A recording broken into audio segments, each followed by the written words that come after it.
Bueno, retomamos entonces lo que charlamos la clase pasada. Estábamos explicando, ¿no es cierto?, el texto, la situación de Grecia en general, por qué para los griegos era tan importante este tema de la política, las características del mundo griego, como para entender por qué Platón escribe esto. Respecto de esta ficha, que era la ficha de el tema del rollo,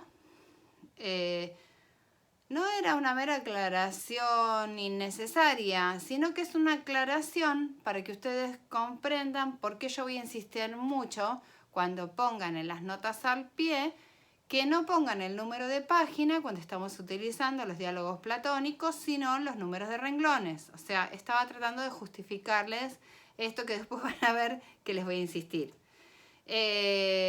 Teníamos esta ficha que es una ficha en donde aparecen los temas de la obra y los personajes, o sea, los temas generales de República, la cuestión de la distancia entre el Pireo y la ciudad, y habíamos empezado a comentar específicamente el diálogo, llegando hasta el momento en que Céfalo planteaba que una de las ventajas de ser viejo y rico era poder ser justo y entonces poder entrar al más allá con menos inconvenientes, ¿no es cierto?, o con menos cosas en contra de uno, ¿no? No se olviden que para los griegos existía el inframundo, que era el Hades, bueno, había un montón de cuestiones en donde había unos jueces que te podían juzgar y podían decir cuántos miles de años iba a pasar en el inframundo o no, si iba a ser en la tierra de los bienaventurados, en fin. Eso estaba incluso al final de República. Hay un mito preciosamente contado, que es el mito de un mito sobre la muerte. Bueno, dicho todo esto, Céfalo sugiere esto de dar a cada uno lo que se le debe y se retira y dice que él va a ir a hacer sus ofrendas, ¿no? O sea, esto que yo les decía del suplicante, ¿no? La persona que iba a hacer sus ofrendas y se dirigía a los dioses era un suplicante y tenía que cumplir con ciertos ritos. Dicho todo esto, se retira y Sócrates queda junto con la gente joven para discutir el problema de la justicia que se plantea a raíz de esto. Volviendo a la clase 5, a la parte 5 de la clase 4, perdón,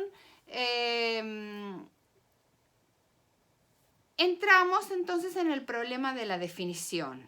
En la ficha argumentación, ustedes tienen el elenco socrático, la dialéctica platónica, muy resumido, y la erística o antilógica sofística, que se ven los tres mecanismos en este diálogo, en este libro 1. Pero además aparece este problema de las definiciones. Se los cuento un poquito brevemente para que ustedes empiecen a comprender por qué Sócrates está siempre buscando la definición. Supongamos que nosotros queremos definir silla. Piensen ustedes, les dejo un segundo para que piensen ustedes cómo definirían silla. ¿Pensaron? Bueno. Supónganse que decimos mueble en el que uno se puede sentar o sobre el que uno se puede sentar. Piensen todos los muebles sobre los que uno se puede sentar. Se puede sentar en un banco, se puede sentar en una banqueta, se puede sentar sobre la mesa, siempre y cuando sea un mueble, ¿no es cierto? Arriba de una cómoda, arriba de una mesa de luz. Nos podemos sentar en el piso. Claro que piso no clasifica como mueble, pero mueble en el que nos podemos sentar sobre la cama también es un mueble sobre el que uno se puede sentar. O sea, fíjense que todas estas cosas, todos estos objetos caerían dentro de la definición de mueble sobre lo que se puede sentar. Entonces, ¿cuál es el problema? Tenemos las definiciones tienen que estar compuestas por género y diferencia específica.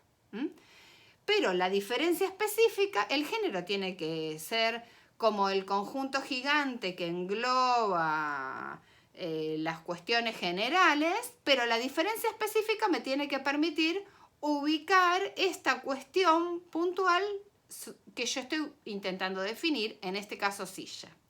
Pensemos, por ejemplo, en hombre, refiriéndome a ser humano, ¿no es cierto?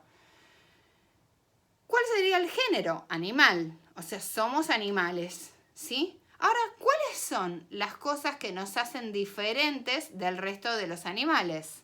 Ustedes ya estarán pensando, animal racional. Entonces, primer definición, som, logom, ejom, ¿no? O sea, el hombre es animal, som, logom, que practica el logos, ¿no? O que tiene lógica, ¿sí? Un animal que es racional, ¿sí? Otra definición, que por ejemplo la dio Aristóteles, som, o sea, animal, politicom, son politicomejom, son politicom, o sea, un animal que vive en la polis. Fíjense, tenemos una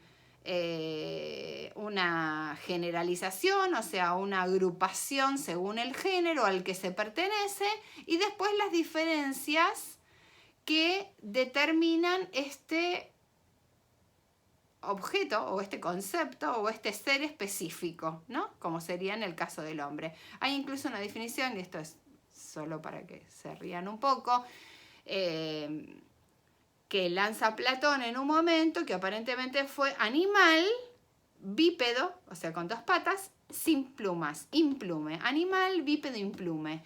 Entonces había otro filósofo ya en época de Platón que estaba muy enojado con la intelectualización que realizaba la academia y pela un pollo, le saca todo el pelo al pollo, todas las plumas al pollo y lo lanza dentro de la academia. Y le dice Platón, ahí tienes a tu hombre, animal bípedo implume. Y era un pollo pelado, ¿sí?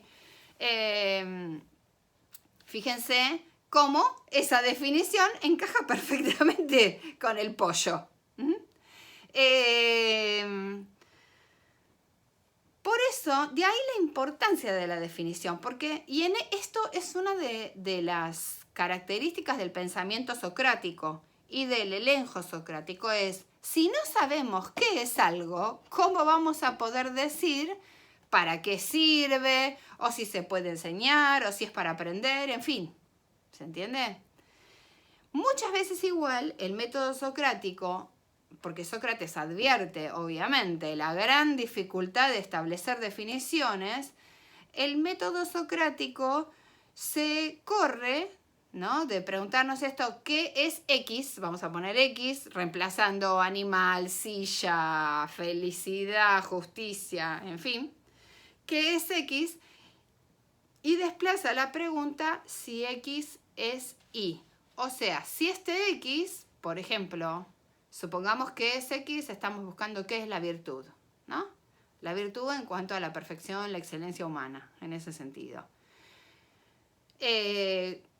Dadas las dificultades de averiguar cuál es la excelencia del hombre, del ser humano, nos corremos a, bueno, ¿es la excelencia enseñable? O sea, ¿le podemos enseñar a alguien a ser buena gente, a ser perfecto, a ser virtuoso? O, bueno, cuando él puede y ve que no puede alcanzar la definición, desplaza la pregunta, entonces pasa del ¿qué es X? Al ¿es X Y? ¿Es X Y? ¿Es X está? ¿Es posible que X sea enseñable, como en el caso de la virtud? Sócrates advierte la dificultad. ¿Por qué?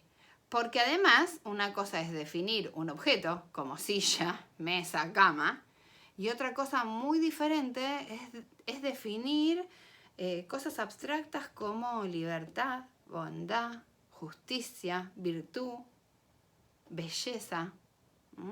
es muchísimo más difícil. Con lo cual, estamos ante uno de los primeros problemas filosóficos, ¿no es cierto? El problema de la definición. Desde el punto de vista de la filosofía, es un problema. Además, porque nos genera este límite, esto que plantea Sócrates. Si no sabemos qué es algo, ¿cómo vamos a saber para qué sirve? ¿No? Entonces, eso por un lado. Este gran cuestionamiento socrático despierta la curiosidad filosófica de Platón, por decirlo así, y Platón se hace planteos que van un poco más allá, como por ejemplo esto que les comentaba la clase pasada, esta dificultad entre las notas generales que tiene que tener la definición y las expresiones particulares de ese concepto. Platón advierte esta diferencia incluso en que las expresiones particulares, por ejemplo, de belleza, no son tan perfectas como la idea o el concepto de belleza del que parto. Siempre esta idea o concepto tiene como un carácter de abstracción ideal, ¿no? Cuando nosotros pensamos la justicia, estamos pensando en una justicia que francamente es inexistente para los humanos.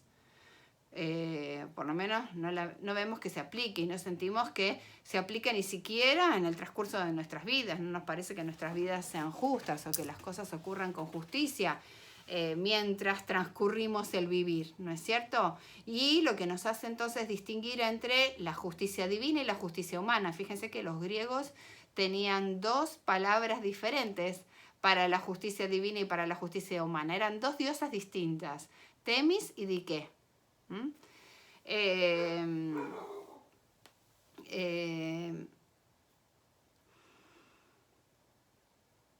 Así que es una dificultad bastante importante y bastante compleja. Platón advierte entonces esta distinción entre la idea perfecta del concepto o de belleza, de justicia, en fin, y las expresiones particulares o las expresiones en donde aparece, por decirlo así, encarnada esta idea, ¿no? Una cosa es la belleza, otra cosa es Angelina Jolie. O una cosa es la belleza, otra cosa es el David de Miguel Ángel. Una cosa es la belleza, otra cosa es una puesta de sol y otra cosa es la belleza de mi novio, ¿no es cierto? Son cosas diferentes. Pero cuando nos referimos a la definición, lo que estamos buscando es la definición que tiene que ver, o sea, la definición que nos permita incluir todas las particularidades. Encima tenemos entonces este otro problema, ¿no? No necesito saber cuántas virtudes hay, va a decir Sócrates, o sea, Platón a través de Sócrates en el Menón. No necesito una descripción de las virtudes, necesito saber a qué llamamos virtud o perfección, o excelencia, ¿no? Porque los griegos usan una palabra que es arete, y esta arete es la que nosotros decimos cuando alguien toca el piano excelentemente, que decimos es un virtuoso del piano, en fin, en ese sentido. Entonces, la traducción al castellano en muchos casos fue virtud, pero después virtud tiene características morales, ¿sí? O sea, más que nada, después me refiero en el mundo cristiano y en nuestra interpretación actual.